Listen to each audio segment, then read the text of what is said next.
మాత్రమును నరుడును మట్టి వంటి వాడని నీ ఆత్మనిచ్చి నీ పరిశుద్ధాత్మ చేత అభిషేకించి నీ పరిశుద్ధాత్మ శక్తి ప్రభావముతో నన్ను నడిపించమని, ఏ మాటలైతే మీ పిల్లల జీవితానికి అవసరమో ఆ మాటలను అందించి మీ కృపచేత నడిపించమని యేసువారి పుణ్యనామమును అడుగుచున్నాము తండ్రి, ఆమేన్. ప్రభునందు ప్రియ దేవుని సంగమ, ప్రతి వారము కూడా దేవుని యొక్క వాక్యాన్ని మనం ధ్యానిస్తూ ఉన్నాం. ఈ లోకములో ఏది ఉన్నా లేకపోయినా కానీ దేవుని యొక్క వాక్యము మన యొక్క ఆత్మీయ జీవితంలో ఉంటే ఈ లోకంలో మనం తప్పిపోం. దేవునికి ఆత్మీయతకు దగ్గరగా బ్రతుకుతాం. అది భక్తులైన వారి అందరి జీవితాల్లో మనం చూస్తూ ఉంటాం. చిన్నప్పటి నుంచి తల్లి ఏమనుకుంటుందంటే మంచి విద్యాబుద్ధులు వచ్చి లోకంలో ఉన్నటువంటి బలహీనతలన్నిటికీ దూరంగా పెంచాలి అని చెప్పి పిల్లలను అనుకుంటుంది. అవసరమైతే కొడతది, అవసరమైతే తిడతది, అవసరమైతే ఏమండి ఏ పనికి చేయటానికైనా సిద్ధపడుతుంది తప్ప ఎప్పుడు కూడా భయభక్తులలో పెంచాలి అని చెప్పి చూసుకుంటుంది. ఇది ప్రారంభపు లేదా ప్రాథమికమైనటువంటి పాఠం. అయితే యవ్వన కాలంలోనికి వచ్చిన తర్వాత ఆ యవ్వన కాలంలో నుంచి కూడా దేవుని యొక్క వాక్యం చెప్పు సెలవిస్తూ ఉంది. నరుడంట యవ్వన కాలమునంట దేవుని యొక్క కాడి మోయిట మేలు అని రాయబడింది, విలాప వాక్యం. అయితే దానిని మోపినటువంటి వాడు యెహోవాయే అని దేవుని యొక్క వాక్యంలో రాయబడింది. అయితే ప్రతి మనిషికి కూడా పని ఉంది. ప్రతి మనిషి కూడా తన జీవితంలో దేవుని యొక్క పనిని జరిగించవలసినటువంటి వాడిగా ఉన్నాడు. ఎలా అంటే భక్తి శ్రద్ధలతోనూ ఆసక్తితోనూ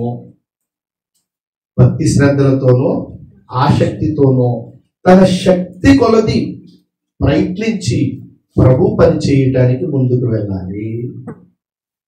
దీంట్లో పెద్దవాడని లేదు, పేదవాడని లేదు, దీనుడని లేదు. ఎవరికైనా వాని పరిధి చొప్పున ప్రభు పని చేస్తే దేవుడు అతనే దీవిస్తాడు. తద్వారా వారి యొక్క పిల్లలను కూడా దీవిస్తాడు. దేవుని యొక్క వాక్యంలో రాయబడింది. అయితే ఒక విషయాన్ని నేను మీకు కూలంకషంగా పరిశీలన చేసి వాక్యంలో ముందుకు సాగుతాను.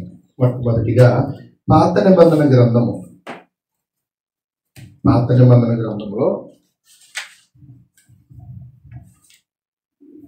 సమూయేలు 2వ గ్రంథము,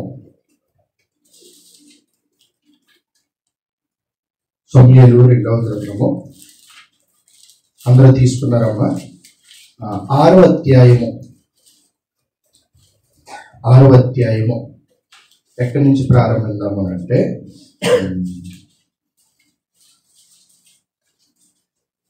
13వ వచనం నుంచి.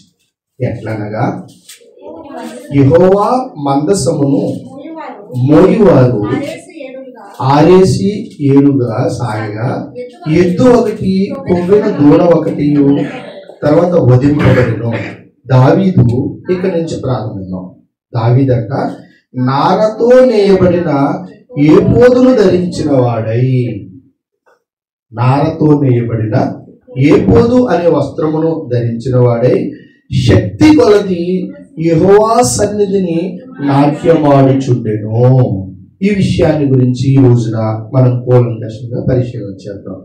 దావీదు, ఈయన గురించి అపోస్తలుల కార్యంలో కొత్త నిబంధన గ్రంథంలో దేవుడు పరిశుద్ధాత్మ ద్వారా ఏమని రాయిస్తాడంటే, అతడు నా ఇష్టానుసారుడైన మనుష్యుడు, అతడు నా ఉద్దేశములన్నీ నెరవేర్చును అని రాయబడి ఉంటుంది. ఎవరిని గురించి? దావీదు గారి గురించి. ఒకరి గురించి మంచి సాక్ష్యం దేవుడిచ్చాడు. మంచి పనులను చేసిన వారిని ఎప్పుడు మనం పొగుడుచూ ఉంటాం. మంచి కార్యములను చేసిన వారిని ఎప్పుడు కూడా మనం జ్ఞాపకం చేసుకుంటూ ఉంటాం. ఉదాహరణకి మదర్ తెరీసా. ఆ మదర్ తెరీసాని ఇప్పటికీ మనం జ్ఞాపకం చేసుకుంటాం. తల్లులందరికీ తల్లి అండి. ఆ పశ్చిమ బెంగాల్ కోల్కతా ప్రాంతంలో ఆమె గొప్ప పరిచర్య చేసింది. కుష్ఠరోగులను, అనాథలను ఎంతగానో ఆదుకొని భయంకరమైనటువంటి వ్యాధి బాధలు ఉన్నటువంటి వారి రోగాలను కూడా ఆమె ఆ యొక్క పుండ్లను తుడిచి, ఆ పుండ్లను కట్టి, అనాథ ఆశ్రమాలను నిర్మించి వారికి అందగా సేదోడు వాదోడుగా ఉంటుంది అంటారు. ఏమండి, ఎందుకు? మంచి మనస్తత్వము కలిగి తన జీవిత దినములన్నిటిలో ప్రభు పరిచర్యతో ఏకీభవించి ఆమె గొప్ప సేవ చేసింది కనుక ఆమె ఫోటో తీసుకొచ్చి నేను ఈ ప్రదేశంలో ఎక్కడో పెట్టామనుకోండి, వెంటనే ఏమంటారు? మదర్ తెరీసా అని మంచిగా పెట్టారు, తల్లులందరికీ తల్లి అండి. గొప్ప సహాయం చేసిందండి. నిజంగా ఆమె త్యాగం మరువలేదండి అని అంటారు.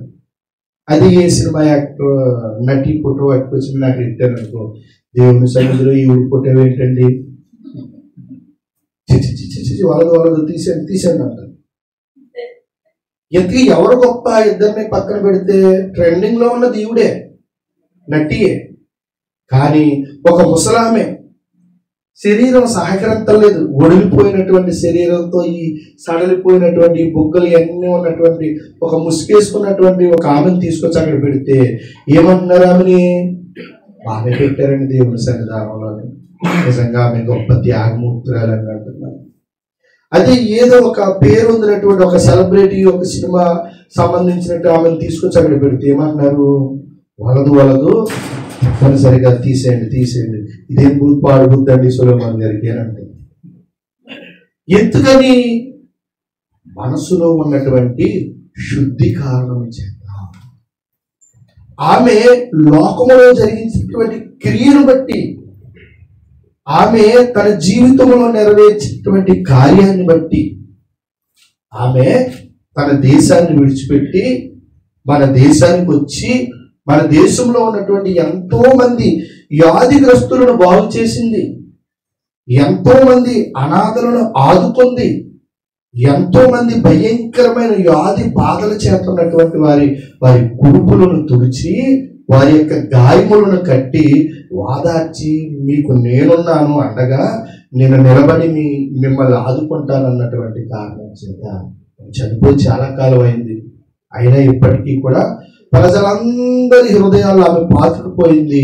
ప్రజలందరి హృదయాలు, ఇంకో మాటలో చెప్పాలంటే, నాటుకుపోయింది కదండి. అలాగే దేవుని యొక్క పని చేసేటటువంటి విషయంలో మనము ప్రాధాన్యత కలిగిన వారమైతే, దేవుని యొక్క పనికి ప్రాధాన్యత ఇస్తే, దేవుని పనిలో ఆసక్తి కలిగినటువంటి వారమైతే దేవుడు మనల్ని ఎప్పటికీ కూడా విడిచిపెట్టడు. అది చెప్పటానికే ఇప్పటి వరకు ఎంత తాత్పర్యం చెప్పడం జరిగింది. ఇక్కడ ఏమని రాయబడి ఉందంటే, దావీదు గారంట నారతో నీయబడినటువంటి ఏపోదును ధరించిన వాడై, అంటే దేవుని దగ్గర యాజకత్వము జరిగించేటటువంటి ఏపోదు వస్త్రము. మన దుబాయ్ ఉన్నప్పుడు కొంతమంది వస్త్రాలు వేసుకున్నారు కదా, మీకు బాగా అర్థమవుతుంది. ఆ వస్త్రాన్ని ధరించినటువంటి వాడై శక్తి కొలది తనకి ఎంతైతే బలం ఉందో ఆ బలముతోనంట అతను నాట్యం చేస్తున్నాడంట. ఎక్కడ? దేవుని యొక్క మందసము దగ్గర, యెహోవా సన్నిధిలో. అయితే ఈలాగున దావీదు ఇశ్రాయేలీలందరూ ఆర్పాటముతోనూ బాకానాదముతోనూ యెహోవా మందసమును తీసుకుని వచ్చిరి. ఇశ్రాయేలీలందరూనంట ఆర్భాటముతోనూ బాకానాదముతోనూ యెహోవా మందసమును తీసుకుని వచ్చిరి. ఈ విషయం ఏమిటంటే, దావీదు ఇశ్రాయేలీల ప్రజలందరికీ 12 గోత్రాల వారికి, నేను అప్పుడప్పుడు చెప్తూ ఉంటాను కదా, రూబేను, సిమియోను, యోదా, జెబులోను, ఇస్సాకారు, ఇలా ఈ 12 గోత్రాల వారికి నంట దేవుని చేత అభిషేకింపబడిన, మన దుబాయ్ వెళ్ళినప్పుడు తైలము చేత అభిషేకించారు కదా, తైలపు గుడి తీసుకుని వచ్చి, అలాగంట సమూయేలు గారు, ప్రవక్త అయిన సమూయేలు గారు దావీదు దగ్గరికి వెళ్ళి, లేదా యెషయా దగ్గరికి వెళ్ళి తన తండ్రిని పిలిచి, నీ కుమారులందరినీ పిలిపించు, దేవుడు ఇశ్రాయేలీల ప్రజల మీద ఒకానొకరిని రాజుగా అభిషేకింపబోతున్నాడు అని చెప్పాడు. అయితే అందరినీ పిలిపించాడు. ఆయన ఆత్మ చెబుతుందంట, ఈయన కాదు, ఈయన కాదు, ఈయన కాదు అని చెబుతుందంట. అయితే సమూయేలు గారు చూసి, వీడు బలముగా ఉన్నాడే, వీడు ధీరుడై ఉన్నాడే, వీడు ఎత్తరి అయి ఉన్నాడే, ఇతనేనేమో అని అనుకునేవాడంట. ఎక్కడ? ఆ బయట గుమ్మం దగ్గర ఉన్నప్పుడు చూసి, దగ్గరికి అంట వచ్చినప్పటికి దేవుని ఆత్మ లేదని, లేదు లేదు లేదు లేదు ఇతను కాదు అని, దేవుని యొక్క పరిశుద్ధ ఆత్మ. అలా జరుగుతూ ఉన్నప్పుడు అందరూ అయిపోయారు. అయిపోయినటువంటి తరువాత ఇంకా ఎవరైనా ఉన్నారని అంటే, ఆఖరుడు ఒకడు ఉన్నాడయ్యా, అసలు ఎందుకు పనికిరాడు, అందుకే నేను వాడిని ఏం చేశాను అని అంటే, తీసుకువెళ్ళి అరణ్యములో గొర్రెలను కాయటానికి గొర్రెల కాపరిగా పెట్టాను. మరి వీళ్ళందరూ ఎవరు? ముందున్నటువంటి వారు యుద్ధశూరులు, యుద్ధములో నైపుణ్యత కలిగినటువంటి వారు, యుద్ధం చేయటానికి వెళ్ళినటువంటి విజయశూరులు వాళ్ళు, సైన్యాధిపతులు, సహస్రాధిపతులు, సైనికులు, ఈ కేడర్లో ఉన్నటువంటి వారు. కానీ దేవుడు ఎవరిని జ్ఞాపకం చేసుకున్నాడు? వీడు మా కుటుంబంలో ఎందుకు పనికిరాడు, వీడు ఎందుకు పనికిరాని వాడు కనుక ఇదిగో విడిచిపెట్టేశాను, ఇతడు అరణ్యంలో గొర్రెలను కాసుకునే గొర్రెల కాపరి. అప్పుడు ప్రవక్త అయిన సమూయేలు అన్నాడంట, వలదు, దేవుడు నువ్వెవరినైతే విడిచిపెట్టేశావో అతన్నే చేతి పట్టుకుని ఇశ్రాయేలీలందరికీ ఒక గొప్ప రాజును చేయబోతున్నాడు. మాట్లాడండి, ఈ అంతటికి పరిపాలించే రాజు ఎంత గొప్ప, ఇశ్రాయేలీలను పరిపాలించే రాజు కూడా అంతే గొప్ప. అయితే అలా జరుగుతూ ఉన్నప్పుడు ఆ మందలో ఉన్నటువంటి వారిని పిలిచాడు. నిజముగా దేవుడు అభిషేకించిన వాడు ఇతడే అని చెప్పి ఆయన ఏం చేశాడంట, తైలపు గుడ్డు తీసుకుని ఒలీవ నూనెతో అభిషేకం చేయడం జరిగిందంట. అప్పటి నుంచి దేవుని యొక్క ఆత్మ బలముగా దావీదు మీదకి వచ్చేటటువంటిదంట. తర్జన భర్జన చేసి ఎలా అయితే సంవత్సరాలు గడిచినాయి, ఇలా సంవత్సరాలు గడిచినటువంటి తర్వాత ఇశ్రాయేలీయుల మీద ఆయన రాజు అయిపోయాడు. అలా రాజు అయిపోయి కూడా ఒక అత్యున్నతమైన సింహాసనం మీద ఆసీనుడై ఉండి, అంత గొప్ప పదవి కలిగినటువంటి వాడైండి ఆయన ఏం చేస్తున్నాడంట, దేవుని మందసము ఎదురుగా తన శక్తి కొలది గొప్పగా ఉజ్జీవముతో, సంతోషముతో, ఉత్సాహముతో నా యొక్క ప్రాంతంలోనికి, ఇంకా బాగా చెప్పాలంటే నా రాజ్యంలోనికి పట్టబడి బయటికి వెళ్ళిపోయినటువంటి మందసము, లేదా దేవుడు బయటికి వెళ్ళిపోయాడు, ఇప్పుడు నా యొక్క రాజ్యంలోనికి దేవుడు వస్తున్నాడు అని చెప్పినట్ట. దేవుని యొక్క మందసము ముందర ఏమండి ఆయనంట తన శక్తి కొలది నాట్యం చేస్తూ ఉన్నాడు. ఏమండి ఇప్పుడు నేను ఉన్నానండి, వాక్యం చెప్పుకునే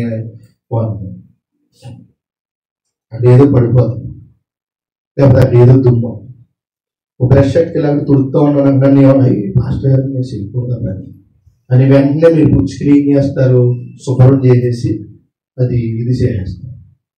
అలాంటిది విషయం ఏమిటి అంటే, దేవుని యొక్క మందసం ఇశ్రాయేలీయుల మధ్యకి వస్తూ ఉన్నది.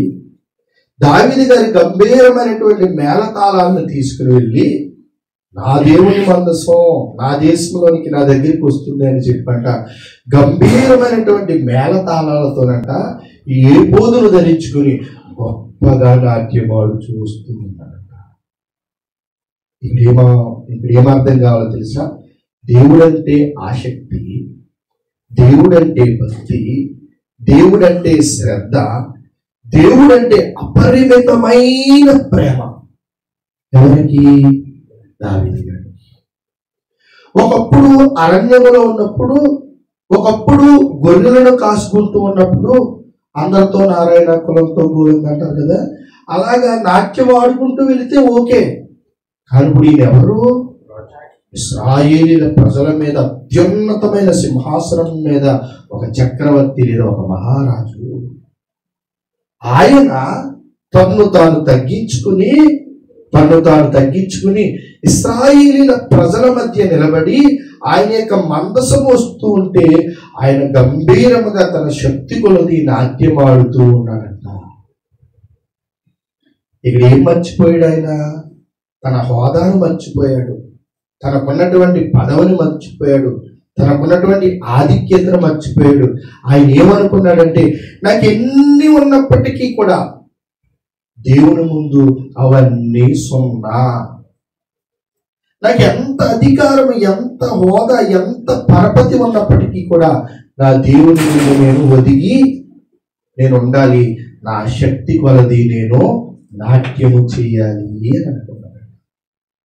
అలా అనుకుని గంభీరముగా నాట్యం చేస్తూ ఉన్నాడంటే అక్కడ రాయబడి ఉంటుంది చూడండి. యెహోవా మందసము దావీదు పురముకు రాగా అక్కడ సౌలు కుమార్తె మేకాలు కిటికీలో నుంచి చూసి యెహోవా సన్నిధిని గంతులు వేయిచు నాట్యమాడుచు ఉన్న దావీదును కనుగొని తన మనస్సులో ఈయన పొడుచుకునేను అని రాయబడింది. గంభీరమైన మేళతాళములు, గంభీరమైనటువంటి శబ్దములు, గంభీరమైనటువంటి స్వరములతో వినపడుతూ ఉందంట. మనం కూడా ఇక్కడ ఆరాధన చేస్తూ ఉంటాం, మసీద్ దగ్గర పడుతుందా ఏమండి? ఆ రీతిగా గంభీరమైనటువంటి ఆ శబ్దాలన్నింటినీ వినంట ఆమె తప్పరంలో ఉండి కిటికీలోంచి ఇలా చూసిందంట. చూస్తే ఈయన ఏ పోదును ధరించుకుని శక్తి కొలదు నాట్యం ఆడుతూ ఉంటే ఎవరైనా అంట తేరి చూసిందంట. చూసి ఇంకెవరు, దావీదు. ఈయన బతుకు మార్చుకోడు. ఈయన హోదా ఏమిటి, ఈయన స్థాయి ఏంటి, ఈయన ఉన్నతమైనటువంటి అధికారం ఏమిటి, అవన్నీ విడిచిపెట్టేసి వాళ్ళందరితో పాటు గంతులేస్తున్నాడే. చిచి ఎంత వరదు అడుగునంట. తన మనస్సులోనంట హీనపరుచుకుందంట. ఈ దావీదేంటి, ఇతనేంటి అక్కడ గొంతులేయటం ఏంటి అని చెప్పేసి. కానీ దావీదికి ఆ శక్తి ఉంది. నేను ఎంత గొప్పవాడినైనా, నేను ఎంత ఉన్నతుడినైనా, నేను ఎంత అధికారము కలిగినటువంటి వాడినైనా దేవుని ముందు మాత్రము అవన్నీ బలాదు, అవన్నీ సున్నాయే. నేను మాత్రం నా దేవుని సన్నిధిలో ఒదిగి ఉండాలి. నా దేవుని సన్నిధి ఇదిగో నా రాజ్యంలోనికి వచ్చినది, నా దేవుని సన్నిధి నా దగ్గరికి వస్తూ ఉన్నది. ఇంకా ఎంతకంటే గొప్ప భాగ్యమే ఉందనంట. ఆయన సన్నిధిలో ఆనందముతో, ఉత్సాహముతో తనకున్నటువంటివన్నీ మర్చిపోయి ఆయన యొక్క సన్నిధిలో లీనమైపోయాడంట. ఈ విషయాలు ఎందుకు చెబుతూ ఉన్నారంటే, ఇప్పుడు కూడా మనకి ఎంత హోదా ఉన్నా, ఎంత పరపతి ఉన్నా, ఎంత డబ్బు ఉన్నప్పటికీ కూడా దేవుని యొక్క సన్నిధిలో ఒదిగి ఉండాలి. దేవుని యొక్క సన్నిధిలో తగ్గింపు కలిగినటువంటి జీవితం కలిగినటువంటి వారమై ఉండాలి. అలాగని దేవుని యొక్క సన్నిధిలో మనం తగ్గింపు కలిగి ఉన్నామని ఎదుటివారు మనల్ని చూసి ఆయన ఏంటి, అతని హోదా ఏంటి, ఈ పని చేస్తున్నాడు ఏమిటి అని మనం ఎప్పుడు కూడా మన మనసులో హీనహించుకోకూడదు, లేదా తగ్గింపు స్వభావము కలిగిన వారమై ఉండకూడదు. ఆమె ఏం చేసింది? మేకాలు అంతఃపురంలో నుంచి చూసింది. ఏమిటా శబ్దాలు అని చూస్తే దేవుని యొక్క మందసం పట్టబడింది. పట్టబడినటువంటి మందసాన్ని మరలా తీసుకుని ఇశ్రాయేలీల మధ్యలోనికి తీసుకొస్తున్నారు. మరి ఏమిటి శబ్దాలు అని అంటే, గాన ప్రతిగానాలతో ఊరేగింపుగా ఈ రాజ్యంలోనికి దేవుని యొక్క సన్నిధిని, మందసాన్ని తీసుకుని వస్తూ ఉన్నారు. మరి అక్కడ గొంతులేసేది, నాట్యం చేసేది ఎవరు అని అంటే దావీదు. దావీదు ఏమిటి, ఆయన స్థితి ఏమిటి, ఇలా గొంతులు ఏమిటి అని ఆమె హీన దశలో తన యొక్క మనసులో తను తగ్గించుకుంది. కానీ అతని విషయంలో దావీదు మాత్రం తగ్గకుండా దేవుని యొక్క సన్నిధిలో శక్తి కొలది తనకున్నటువంటి బలాన్నంతటిని ఉపయోగించి తన సంతోషాన్ని వ్యక్తపరచడం జరిగింది, తన సంతోషాన్ని వెల్లడి చేయటం జరిగింది. ఇంకా కొద్ది కిందకి చూద్దాం.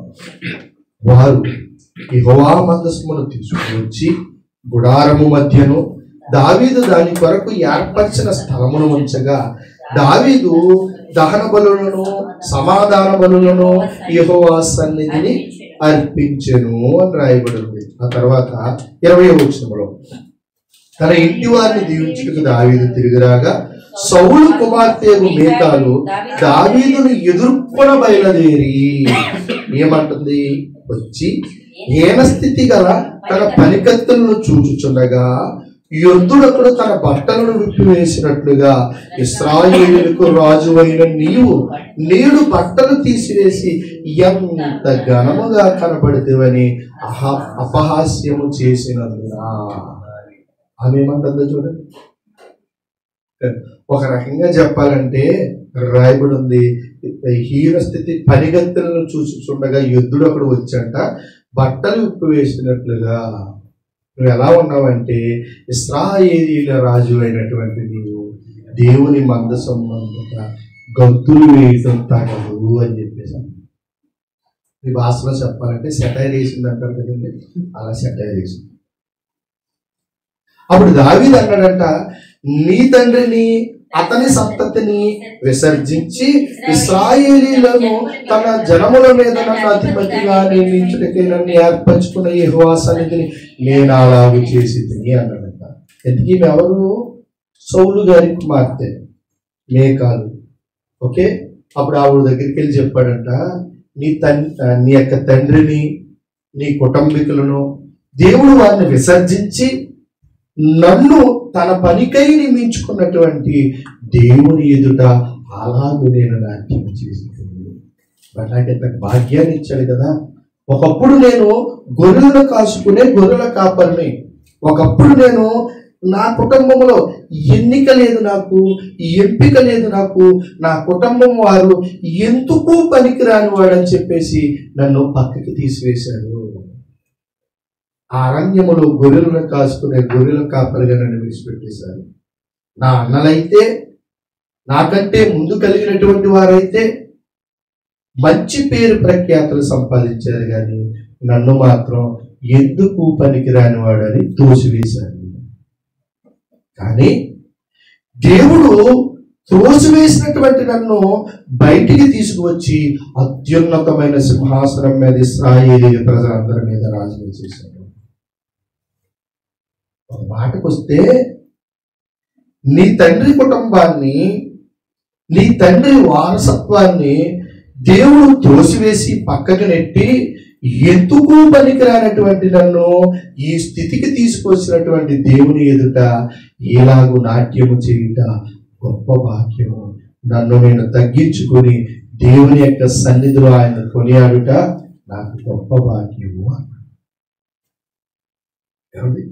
ఎప్పుడు కూడా మన స్థితిని జ్ఞాపకం చేసుకోవాలి. ఒక స్థాయి వచ్చినటువంటి తర్వాత చాలా మందిని మనం చూస్తూ ఉంటాం. ధనం వచ్చిన తర్వాత, హోదా వచ్చినటువంటి తర్వాత, ఒక పరపతి కలిగినటువంటి తర్వాత నడిచే నడక మారిపోతుంది, కూర్చుండేటటువంటి స్థలం మారిపోతుంది, మాట్లాడేటటువంటి మాట కూడా మారిపోతుంది, తీరు కూడా మారిపోతూ ఉంటుంది. ఏమండి? కానీ దావీదు విషయానికి వస్తే ఆయనకు అంత స్థాయి వచ్చినా, ఆయన అంత అత్యున్నతమైనటువంటి రాజుగా ఉన్నప్పటికీ కూడా దేవుడు చేసినటువంటి మేలును ఆయన ఎన్నటికీ మరిచిపోలేదు. ఆయన ఏం చెప్పాడు? నేను ఏ స్థితిలో నుంచి అయితే వచ్చానో ఆ స్థితిలో నుంచి ఆయన నేను కొనియాడాను. ఏ స్థితిలో నుంచి అయితే నేను ఈ స్థితిలోనికి వచ్చానో ఆ స్థితిని కలిగించినటువంటి నా దేవునికి కృతజ్ఞతాస్తుతిగా నేను ఆయన యొక్క సన్నిధిలో నాట్యం ఆడటం జరిగింది. ఆఖరికి ఆ హీన స్థితిలో ఒక రకంగా చెప్పాలంటే ఆ దావీదు గారిని అపహాస్యం చేసినటువంటి ఆమె స్థితి ఏమవుతుందంటే ఆఖరికి 22వ వచనంలో, ఎంతకంటే మరి ఎక్కువగా నేను తృణీకరింపబడి నా దృష్టికి నేను అల్పుడనై నీవు చెప్పిన పనికత్తుల దృష్టికి నేను గౌరవని మేఘాలతో చెప్పాను. అంత తర్వాత ఉంది, మరణము వరకు సౌలు కుమార్తెకు మీకాలు పిల్లలను కనకయుండును. అంటే గర్భము మూసివేయబడింది. గుడ్రాలు ఒక మాటలో చెప్పాలి. ఎందుకు ఆ స్థితి కామైపోయింది? దేవుని చేత ఎందుకు శపింపబడింది? దేవుని చేత ఎందుకు ఆమె ఆ స్థితిలోనికి దిగజారిపోయింది అని అంటే, దేవుని యొక్క సన్నిధానములో ఒక వ్యక్తిని తాను తగ్గించినటువంటి కారణము చేత, దేవుని సన్నిధానములో లేదా దావీదుని హీన స్థితిలోని చూసినటువంటి కారణం చేత. కాబట్టి ప్రియ దేవుని సంగమ, మనము ఏ స్థితిలో నుంచి ఏ స్థితిలోనికి వచ్చామో దేవుని యొక్క ఆశీర్వాదాన్ని పొందుకొని మనము గమనించే వారమై ఉండాలి. ఇప్పుడు కూడా మొదటి స్థితిని మనము మరచిపోకూడదు. మనం ఏ స్థాయిలోకి వెళ్ళిపోయినా, ఏ ఉన్నతమైనటువంటి స్థాయిలో ఉన్నప్పటికీ కూడా ఎప్పుడు కూడా మొదటి స్థితిని మనము మరచిపోకూడదు.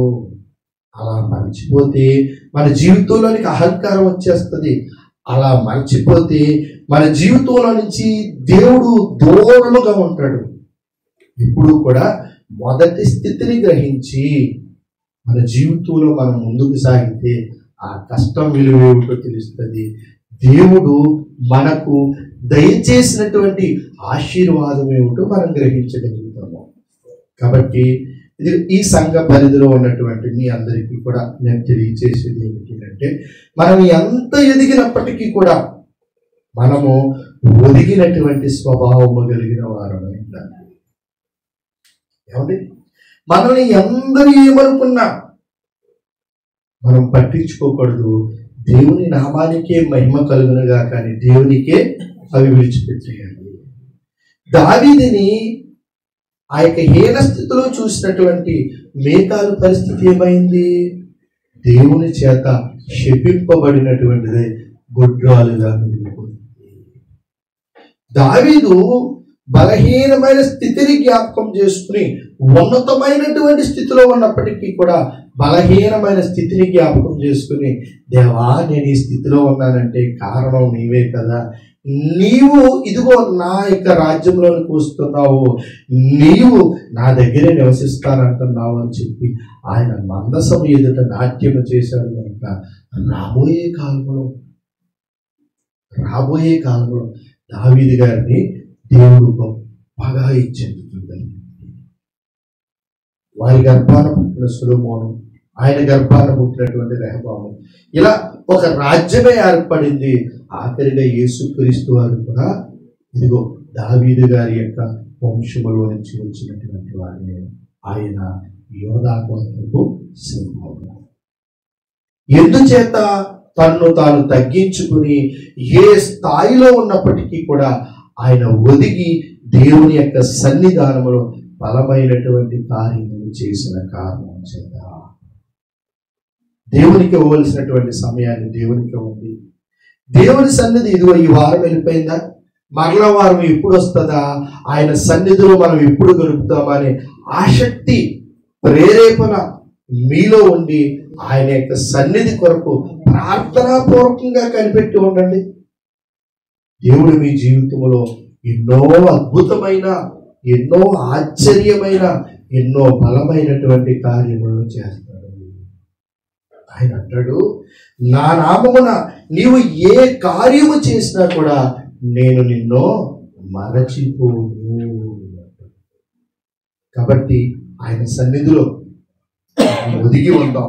ఆయన సన్నిధిలో మన శక్తి కొలది, దావీదు తన శక్తి కొలది ఏ రీతిగా అయితే నాట్యం చేశాడో అలాగే మన శక్తి కొలది ఆయన పని చేయటానికి మనం ముందుకు సాగుతాం. అలా చేయగలిగితే ఆయన యొక్క ఆశీర్వాదము గొప్పగా మనం పొందుకుంటాం. ఆయన యొక్క ఆశీర్వాదము మన పిల్లలు, పిల్లల పిల్లలు, తరతరాలు కూడా పొందుకుంటారు. దానికి సాక్ష్యం దావీదు గారు. ఇది ఎప్పుడో పాత నిబంధన గ్రంథంలో ఆయన బతుకున్నటువంటి కాలంలో జరిగింది. దావీదు గారు కాలం సుమారుగా 1000 సంవత్సరాలు. పెద్దలు, పండితులు, బైబిల్ పండితులు ఏం చెప్తారంటే, యేసుక్రీస్తు వారి దగ్గర నుంచి దావీదు గారి యొక్క కాలానికి 1000 సంవత్సరాలు చెప్తారు. ఎంతమ్మా? 1000 సంవత్సరాలు. అలాగా దావీదు గారు చనిపోయిన తర్వాత 1000 సంవత్సరాల తర్వాత యేసుక్రీస్తు వారు ఈ భూమి మీదకి వచ్చారంట. 1000 సంవత్సరాల తర్వాత యేసుక్రీస్తు గారు ఈ భూమి మీదకి వచ్చిన తర్వాత ఆయన చేసినటువంటి సువార్తలో దావీదు గారిని జ్ఞాపకం చేసుకుంటారు. ఇంతకీ ఎప్పుడు చనిపోయాడు? యేసుక్రీస్తు వారి కంటే కూడా 1000 సంవత్సరాల ముందుగానే చనిపోయాడు. 1000 సంవత్సరాల తర్వాత కూడా యేసుక్రీస్తు వారు దావీదు గారిని జ్ఞాపకం చేసుకుంటారు. దావీదు కుమారుడా నీకు జయము అంటారు ఇశ్రాయేలు ప్రజలు. అంటే ఇశ్రాయేలీల ప్రజలందరిలో కూడా దావీదు గారు నిలిచిపోయారు. అంతేకాకుండా యేసుక్రీస్తు వారు వెళ్ళిపోయిన తర్వాత కూడా ఇందాక ఒక వాక్యం చెప్పాను అపోస్తుల కార్యములో. ఏమని చెప్పాను? యెషయా కుమారుడైన దావీదును నేను కనుగొంటిని, అతడు నా ఇష్టానుసారుడైన మనుష్యుడు అని చెప్పాను. ఇప్పుడు యేసుక్రీస్తు వారు వెళ్ళిపోయిన తర్వాత ఎందుకని ఆయన జ్ఞాపకం చేసుకుంటున్నారు? ఆయన దేవుని సన్నిధిలో ఎంత అధికారం ఉన్నా ఒదిగి ఆయన యొక్క పనిని చేయించిన కారణం చేత. ఇంకా చాలా విషయాలు ఉన్నాయి, అయినప్పటికీ సమయానుకూలంగా కొద్దిగా నేను మీకు వారులుగా చెప్పాను. ఆయన రాజ్యంలోకి వచ్చిన తర్వాత, ఆయన రాజ్య పగ్గాలను తీసుకున్న తర్వాత, అధికారంలోకి వచ్చిన తర్వాత మొట్టమొదటిగా ఆయన చేసినటువంటి శాసనం ఏమిటో తెలుసా? లేవీయులను అంటే యాజకత్వం నడిపించే వారిని, పండితులను, ధర్మశాస్త్రం ఎరిగినటువంటి వారిని, వారందరినీ ఇలాగ ఒక సమావేశం వేసి మొట్టమొదటిగా ఆయన ఏమంటాడో తెలుసా? దేవునిని ఆరాధన చేసేటటువంటి విషయాన్ని ప్రజలలో ప్రకటన చేయండి అంటాడు. ఎవరిని? ధర్మశాస్త్ర ఉపదేశకులను, దేవుని దగ్గర మందసం దగ్గర పనిచేసేటటువంటి లేవీయులను, ధర్మశాస్త్రమందు ప్రావీణ్యత పట్టున్నటువంటి వారిని అందరినీ తీసుకొచ్చి ఒక సమావేశపరిచి, ఆ సమావేశంలో మొట్టమొదటిగా తెలియజేసేది ఏమిటంటే ఇశ్రాయేలీయులకు దేవుడు అర్థం కావాలి. కాబట్టి మీరేం చేస్తారు అని అంటే ఆయన యొక్క ఆ విధి విధానం ఏదైతే రాయబడి ఉందో ఆ విధి విధానాన్ని అంతటినీ కూడా ఇశ్రాయేలీయుల ప్రజలందరి మధ్య ప్రకటన చేయండి అని అంటారు. అలాగే దేవా నీ కొరకు నేను గొప్ప మందిరాన్ని నిర్మించాలని అనుకుంటున్నాను అని అంటాడు. నాతాన్ అనే ప్రవక్తను పిలిచి ఈ దేవుని కొరకు నేను గొప్ప మందిరాన్ని నిర్మించాలని అనుకుంటున్నాను అంటాడు. ఎందుకు అని అంటే ఎక్కడైతే మందిరం ఉంటుందో, ఎక్కడైతే దేవుని యొక్క సన్నిధి ఉంటుందో, ఏమండి, దేవుని యొక్క పిల్లలు దేవుని నుంచి దూరం అవ్వరు. అందుకే మందిరాన్ని కడతారు. ఇప్పుడు ఈ సంఘం ఉంది కదా, ఈ సంఘమే లేకపోతే మనం అందరం ఎలా తిరుగుతాం? లోకానుసారంగా తిరుగుతాం, దేవునికి దూరముగా బ్రతుకుతాం. దేవుని యొక్క వాక్యము మన యొక్క హృదయంలోనికి చేరదు. ఈ సంఘం ఉంది కనుకనే వచ్చేటటువంటి 30 మంది అయినా 40 మంది అయినా దేవుని యొక్క వాక్యాన్ని వినగలుగుతున్నారు. వాక్యము వెదజల్లబడుచుంది, వారి యొక్క ఆత్మీయ జీవితం అభివృద్ధి చెందగలుగుతుంది. ఈ సంఘాన్ని బట్టి అనేకమైన సంఘాలు ఉన్నాయి, ఆ సంఘాలను బట్టి కూడా వాక్యం అందింపబడుచు. అలాగే దావీదు గారు ఏమంటారంటే ఇశ్రాయేలీల ప్రజలందరూ చెల్లాచెదురై ఉన్నారు, వారందరి నిమిత్తము దేవునికి నేను గొప్ప మందిరాన్ని కడస్తాను, పండగను కూడా ఉత్సవాలను కూడా నేను జరిపిస్తాను. ఆయన రాజైనా ఎప్పుడు కూడా దేవుని కొరకు ఆలోచించాను. ఆయన ఉన్నతమైన సింహాసనం మీద ఉన్న ఎప్పుడు దేవుని కొరకు ఆలోచించున్నారు. ఆయన అంతఃపురాన్ని కట్టుకుని ఒక ఉన్నతమైనటువంటి స్థాయికి వచ్చేసిన తర్వాత ఆయన ఏం చేస్తాడంటే పైనుంచి చూస్తాడు. దేవుని యొక్క మందసం గుడారాల్లో కనపడుతుంది. దేవుని యొక్క మందసం అలా దేవుని యొక్క మందసం గుడారాల్లో కనపడినప్పటికీ ఆయనకి ఏం థాట్ వస్తుందో తెలుసా?